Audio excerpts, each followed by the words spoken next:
Ayub pasal 42. Ayub mencabut perkataannya dan menyesalkan diri. Maka jawab Ayub kepada Tuhan, "Aku tahu bahwa Engkau sanggup melakukan segala sesuatu dan tidak ada rencanamu yang gagal. Firman-Mu, siapakah dia yang menyelubungi keputusan tanpa pengetahuan? Itulah sebabnya tanpa pengertian aku telah bercerita tentang hal-hal yang sangat ajaib bagiku dan yang tidak aku ketahui.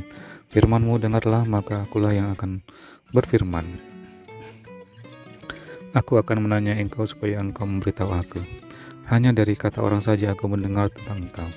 Tetapi sekarang mataku sendiri memandang Engkau. Oleh sebab itu aku mencabut perkataanku dan dengan menyesal aku duduk dalam debu dan abu."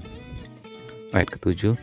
Keadaan Ayub dipulihkan. Setelah Tuhan mengucapkan firman itu kepada Ayub, maka firman Tuhan kepada Elifas orang Teman, "Murkaku menyala terhadap engkau dan terhadap kedua sahabatmu, karena kamu tidak berkata benar tentang aku seperti hambaku Ayub.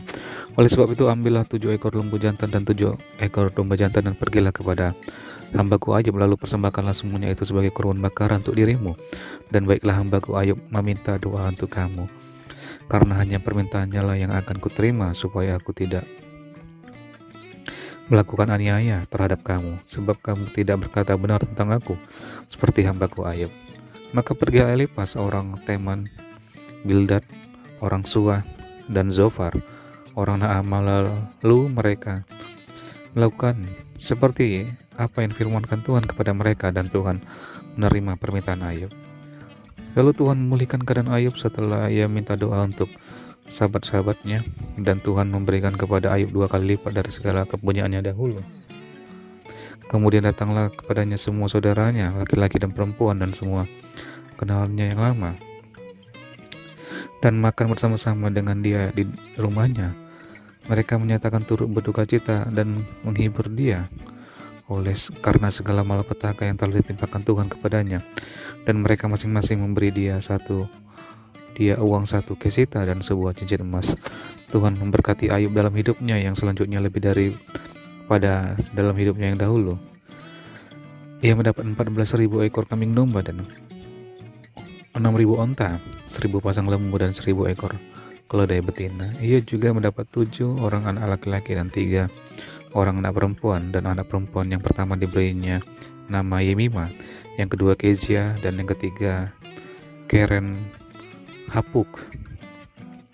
Di seluruh negeri tidak terdapat perempuan yang secantik anak Ayub, dan mereka diberi ayahnya milik pusaka di tengah-tengah saudara-saudaranya laki-laki.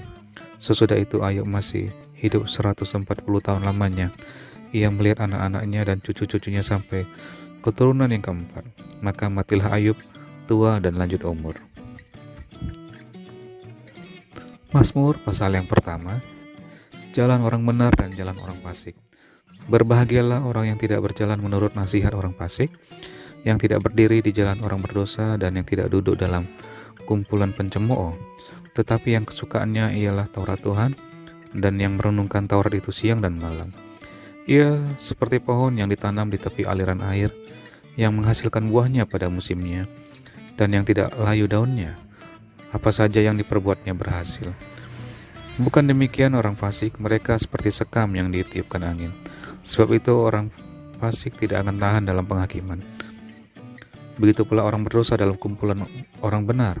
Sebab Tuhan mengenal jalan orang benar, tetapi jalan orang fasik menuju kebinasaan.